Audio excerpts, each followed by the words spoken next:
Aquests dies estem molt pendents del que passa a Lleida, del que passa a Segrià, però també del que passa a Barcelona. Avui teníem, per exemple, unes dades que és que s'han registrat a la ciutat 163 casos positius més, segons les proves del PCR, que són unes dades que s'aproximen molt a les que teníem fa un mes. I clar, això ens porta a preguntar-nos: estem un rebrot a Barcelona?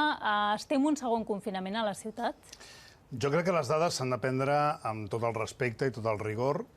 Crec que l'Agència Pública de Salut informa constantment de quin és l'estat de la pandèmia, però jo subratllaria un fet o un missatge molt clar d'aquestes dades, i també del que està passant al Segrià, que és que el virus està entre nosaltres. I, per tant, no ens hem d'alarmar per les dades o perquè hi hagi rebrots. Tots sabíem, i les autoritats sanitàries ens ho han dit constantment, que es podien donar rebrots i que això té conseqüències, però tots hem de tornar a fer vida econòmica, vida social, vida cultural, vida esportiva, però ho hem de fer d'una forma diferent. Ho hem de fer amb totes les prevencions del món, i jo crec que la part positiva d'aquestes dades és recordar als nostres conciutadans que el virus continua actiu, que continua entre nosaltres i que hem de ser molt prudents i molt responsables a l'hora de fer el que ja tothom sap, distància, mascareta i rentat de mans. Avui la consellera de Salut ha dit que la mascareta tornarà a ser obligatòria sempre, encara que es pugui mantenir aquesta distància de seguretat. És una bona mesura aquesta? Li sembla bé que s'hagi pres? Pot ajudar? Jo no soc qui per... Sempre des del principi d'aquesta pandèmia i d'aquesta situació crítica sanitària, jo sempre soc molt prudent a l'hora de fer recomanacions des del meu punt de vista personal. Jo sempre la porto, sempre que puc.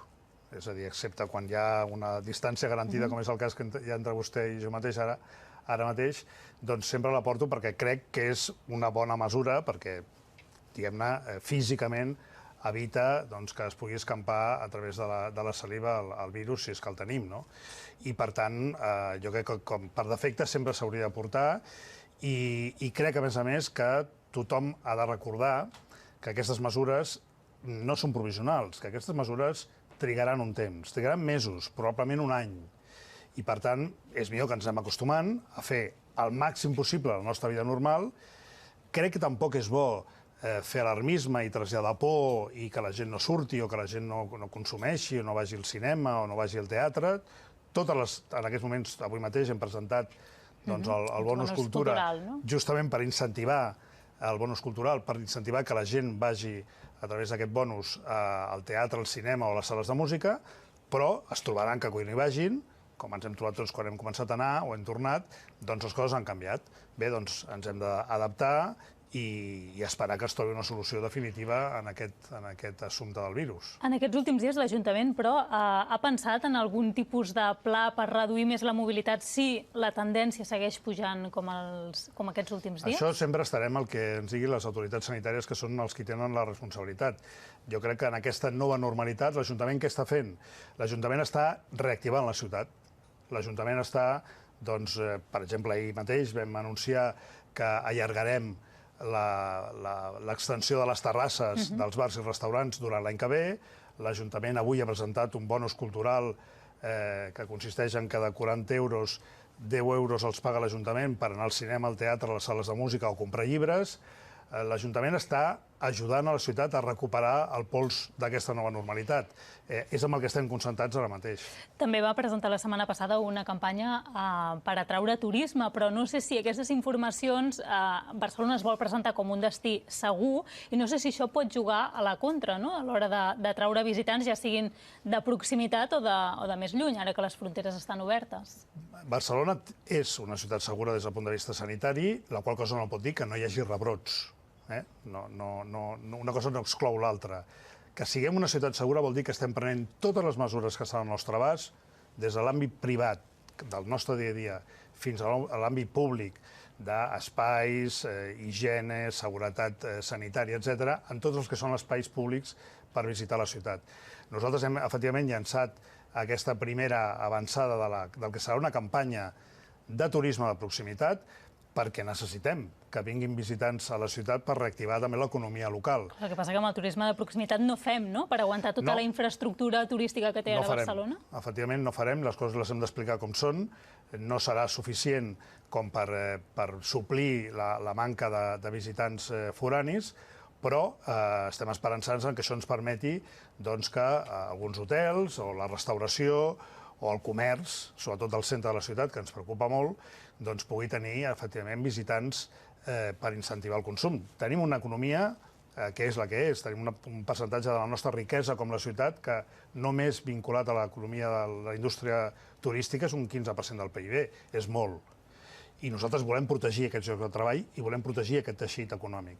I, per tant, és el que et deia al principi de l'entrevista, tot el que estem fent és reactivar la ciutat, fent que torni aquesta nova normalitat el més aviat possible, perquè, per exemple, des del punt de vista cultural, econòmic o esportiu, puguem reprendre una activitat d'una certa normalitat. I com va aquesta recuperació? Fa uns mesos s'havia donat aquesta xifra de que Barcelona havia deixat d'ingressar 300 milions d'euros i no sé si ens la pot actualitzar, si aquesta xifra ha crescut. 262, em sembla que estem ara. Ja veurem, perquè aquestes dades sempre s'han de fer tancar l'exercici quan es fa la liquidació, però efectivament, com a tota empresa, en aquests moments, l'aturada brusca i sobtada de l'activitat ha afectat les arques municipals. Per tant, si són 264, no ha pujat, en tot cas. No, el que passa és que hem hagut de també gastar més diners amb despeses no previstes. Per exemple, l'Ajuntament en aquests moments està tramitant, el govern municipal, en diàleg amb els grups de l'oposició, un fons extraordinari de 90 milions d'euros per fer front a les despeses Covid, entre cometes.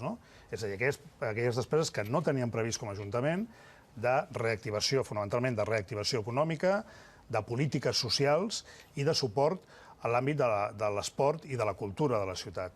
Bé, doncs aquests 90 milions els hem hagut de reassignar perquè no els teníem.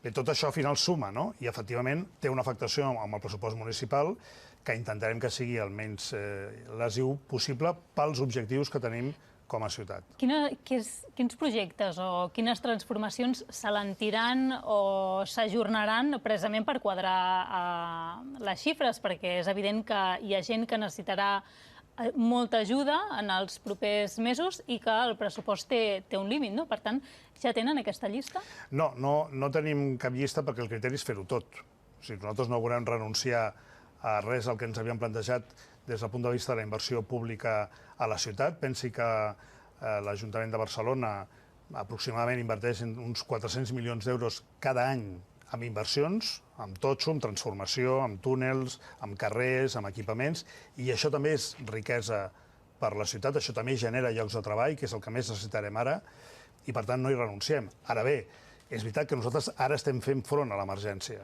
i l'emergència vol dir despesa corrent, vol dir diners que hem de destinar, com vostè deia, a ajuts als autònoms, a polítiques socials, a donar suport, avui mateix anunciant també mesures per les persones sense llar o en risc social, perquè tinguin el dret a l'habitatge garantit. Això són diners que, efectivament, de moment hem de treure de les... Per això, d'on es trauran? O què s'alentirà? Ja sé que no volen renunciar a res, però algunes coses no podran complir els terminis. S'alentiran amb criteris generals. Ara no tenim la llista perquè és una decisió que tot just s'està prenent, però, evidentment, afectarà en el sentit que s'alentiran obres. Direm, aquesta obra no es farà o aquesta transformació urbana no la farem? No.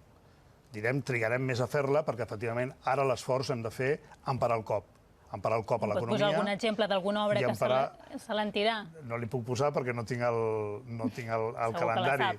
No, però en general, com a criteri general, jo crec que és prou notícia, no? De dir que, efectivament, s'han d'alentir perquè hem de prioritzar i en aquests moments, això tothom ho pot entendre, hem d'atendre les urgències, no? Sí, que tot el que és totxo o urbanisme es pot alentir en benefici d'aquestes ajudes socials. Efectivament, els diners han de sortir d'algun lloc. Els diners no plouen del cel, els tenim a la caixa, els tenim destinats, tenim un pressupost expansiu, acordat per primera vegada amb una gran majoria dins de l'Ajuntament, amb el suport dels grups municipals, Esquerra Republicana i de Junts per Catalunya. Ara estem tramitant aquesta modificació de crèdit. Per cert, cap grup polític s'ha oposat, i jo vull reconèixer també explícitament, a fer aquesta modificació del pressupost, perquè tothom entén que l'emergència el que requereix ara és diners directes, injectats, diguem-ne, amb ajuts i amb suport a l'economia i a la despesa social. Ahir van presentar aquest acord perquè les terrasses puguin gaudir de l'ampliació fins al 2021. Es mantindrà la rebaixa de les taxes? És una cosa que podem... Jo ho vaig explicar ahir, crec que és un tema que s'ha de plantejar. És viable per les finances municipals? Jo crec que hem de mirar si el que és viable en algunes taxes que estan molt vinculades a l'activitat econòmica, fins a quin punt això pot ajudar objectivament als nostres restauradors, als nostres bars i restaurants. Aquesta ha estat una mesura molt contundent, on l'Ajuntament ha fet una aposta molt forta, d'una rebaixa del 75%. És veritat que l'Ajuntament no té masses impostos o taxes vinculats directament a l'activitat econòmica, que és des del POC. L'altra és la taxa turística, que també hem posposat el seu cobrament fins a l'octubre, ja fins a l'any 21, la darrera pròrroga que hem fet. Per tant, perquè això està molt afectat del que són sectors que estan patint molt.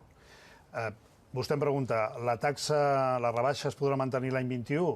Si ho podem acordar amb els grups de l'oposició, ho podem mantenir. Això ha de formar part d'un pacte que tot just encetarem a la tornada de l'estiu, de pressupostos, on haurem de parlar d'ingressos i de despeses. Tot allò que no ingressem és allò que no podrem gastar. Això també tothom ho pot entendre. Parlàvem abans sobre el turisme i aquests dies hem vist moltes imatges de nens jugant a la plaça Reial i molta gent que se sorprenia de gaudir d'aquesta Barcelona buida sense turistes. No sé si vostè també ha sortit a gaudir d'aquesta Barcelona buida, si li agrada aquesta imatge o no. Tant és així que la meva mare l'altre dia em reclamava anar al Parc Güell perquè feia molts anys, em va dir. Diu, jo fa anys que no vaig al Parc Güell, no? I ara he vist per la televisió que es pot tornar a anar. Sap, també és una de les mesures que hem pres, per exemple, baixar l'aforament del Parc Güell, reduir a la meitat les visites, afavorir... Ara no caldria, perquè no n'hi ha. No, de cara a futur, ja són mesures que aquestes vindran per quedar-se, afavorir la visita dels barcelonins a través del carnet de biblioteques o del Gaudí Més, i efectivament jo també he anat a alguns llocs de la ciutat que l'altre dia vaig estar a la plaça Reial passejant, caminant, vaja, i és una barreja de sentiments, no? Molts connectem amb quan érem molt petits i baixàvem a les Rambles o a la plaça Reial i hi havia molts pocs turistes, no? I connectes amb aquella etapa, però darrere d'aquesta buidor també saps que té conseqüències econòmiques i socials, no? L'òptim seria trobar el punt intermig, no? És a dir que... I això s'ha de fer ara? S'ha d'aprofitar aquest moment per intentar trobar aquest punt intermig per replantejar o no? És un moment de no posar límits al turisme? Jo que sóc optimista de mena, crec que és bo el que estem vivint ara, que no és bo, i efectivament seria bo no haver-ho viscut, o ens ho podríem haver estalviat, però bueno, ja està aquí.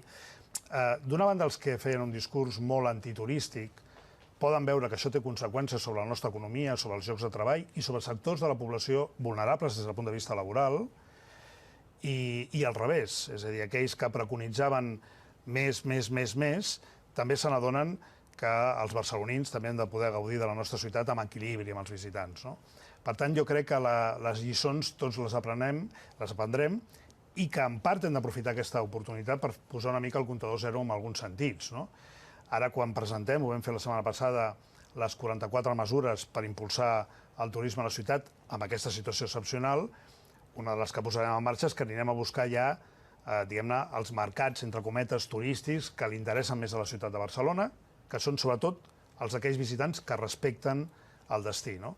Els de més qualitat, els que venen a consumir cultura, els que venen a gaudir, els que fan una segona visita i... Clar, això és difícil, no?, fer aquesta prova, escollir els turistes que vols que és difícil i és fàcil. És difícil perquè, efectivament, no pots triar la gent que ve, perquè, afortunadament, vivim en un món obert, amb fronteres obertes, només faltaria, però és fàcil en la mesura que tu expliques una determinada idea de Barcelona, de que tu poses en valor les potencialitats que té la ciutat. Si en poses unes, et vindrà un tipus determinat. Si tu expliques que aquí tenim equipaments musicals, que tenim oferta cultural i gastronòmica de primer nivell internacional, et vindrà un tipus de turisme. Si només expliques el sol i la platja, doncs et ve un altre. Això no és... El que passa que controlar també la informació ara també és difícil, no? Perquè la campanya turística pot ser una, però igual, no sé, per Instagram veus una altra cosa, no? Efectivament, però la que està a les nostres mans, que és la promoció turística, i per això hem de tornar a fer promoció turística per explicar a la Barcelona que volem explicar i que ens interessa als barcelonins que s'expliqui al món, perquè el retorn que tindrem de la gent que ens visitarà ha de ser aquest tipus de turisme que ens interessa. Aquests dies hem après un nou concepte, urbanisme tàctic, que és bàsicament uns canvis que s'han fet a l'espai públic, que és pintar un carril de la calçada d'un color per ampliar l'espai normalment dels vianants. A vostè li agrada aquest mètode? Creu que està funcionant a la ciutat? Jo crec que el que estem fent a la ciutat és accelerar mesures que probablement s'hauran d'acabar prenent amb el temps i que l'aturada de l'activitat ha permès intensificar ara. Per exemple, en l'àmbit de la mobilitat, és evident que nosaltres com a ciutat tenim un compromís amb la sostenibilitat i amb les emissions. Tenim un compromís polític, que està en el nostre programa de govern, que està en els objectius de l'Agenda 2030, que està en el pacte contra el canvi climàtic que es va fer a la ciutat, però a més perquè la Unió Europea ens diu si no compliu, us sancionarem. I ja va avisar a Madrid, ens ha avisat a nosaltres, i per tant nosaltres hem de prendre mesures, i s'estan prenent mesures per baixar les emissions, per la sostenibilitat de la ciutat i per tenir un aire més net. Això què vol dir? Això vol dir que hem de baixar el nivell i la intensitat del transport, sobretot del contaminant. I això què vol dir? Fonamentalment, per mi és més transport públic. Per exemple, en l'àmbit del debat públic a la ciutat, parlem molt de carrils bici, que és una alternativa, però parlem molt poc, crec jo, d'acabar les línies de metro que estan pendents, que són infraestructures de primer nivell, que són una alternativa global, sistèmica, al transport privat. Aquests debats, estic segur que d'aquí no massa temps, segurament de cara a les eleccions autonòmiques al Parlament de Catalunya, que es faran d'aquí 3 mesos, aquest serà un tema que sortirà, perquè no és normal que estiguem fent un debat sobre una alternativa, com és la de la bicicleta, que té una afectació important, però que al final l'alternativa sistèmica total, diguem-ne, al transport privat és el transport públic i tenim infraestructures pendents a la ciutat que hem d'acabar. Però ara és un bon moment per retallar més l'espai al vehicle privat? Ho dic perquè hi ha gent que no pensa el mateix. Retallar o ampliar l'ús per al vianant. Depèn de la perspectiva amb la que es vegi, no? No, podem dir de qualsevol manera. Jo m'estimo més veure com a ampliació de la... I li agrada aquesta fórmula per fer-ho? Jo crec que és la fórmula que ara és possible, que estan fent totes les ciutats. No ho està fent només Barcelona. Vostè se'n va a Madrid, se'n va a París, se'n va a les grans capitals europees, tothom està adoptant mesures en aquests moments d'ampliació de voreres, d'augmentar l'àmbit, diguem-ne, primer per motius de seguretat sanitària i després perquè, l'alcaldessa de París ho ha explicat fa poc, no? La seva aposta decidida pel transport públic i pel transport sostenible. Jo crec que aquest és un camí que s'ha encetat i que, efectivament, com tota la vida, hi ha prova i error. A Via Laietana, per exemple, el que ha passat, suposo que ho heu vist aquests dies, és que s'ha pintat un carril de color groc destinat als vianants, però al final s'ha convertit en un carril bici i patinets, i per patinets. I molts ciclistes, fins i tot, no sabien ni que ho estaven fent malament. Bé, efectivament, són mesures que s'estan implementant ara i ja ho hem dit alguna vegada, ho ha dit la regidora de la Mobilitat i ho ha dit la tinent d'alcalde responsable, són mesures que s'han d'avaluar i que un cop s'avaluïm acabarem d'ajustar i acabarem de decidir. Tenen un objectiu bàsic, i tothom ho entén perfectament quan ho veu, que és augmentar la capacitat del vianant per caminar i efectivament dels vehicles no contaminants. Jo crec que això és prou evident. Ara, vostè em diu, venen totes per quedar-se, són totes definitives? Bueno, depèn. Anem a valorar. Jo sempre insisteixo en la idea que hem de prendre decisions en base a dades. Dades de mobilitat, dades d'emissions... Però amb la mobilitat a vegades pot ser perillós, no?, fer aquestes proves? Bueno, però s'ha de fer. No, home, no, perillós no és. Això està estudiat. Amb això està en mans dels experts i no hem de patir, però efectivament són canvis... Sí, però clar, si passa un vianant per aquesta zona, pot ser que acabi atropellat per una bici. Aquestes zones estan pensades per tenir la màxima seguretat i la col·locació d'aquestes separacions físiques jo crec que ho garanteixen. Però vaja, el risc sempre existeix. A vostè no li va agradar que Albert Batlle anunciés que volia encapçalar un projecte polític de centre antiindependentista mentre era regidor i tinent de seguretat? El senyor Albert Batlle em va informar en el seu dia que volia optar a ser candidat d'una nova opció política de centre catalanista o de centre-dreta catalanista en el Parlament de Catalunya, m'ho va explicar, I jo li vaig dir, Albert, és legítim que tu, que pertanys a un partit diferent del meu, vulgueu articular una candidatura i és legítim que tu vulguis ser el candidat.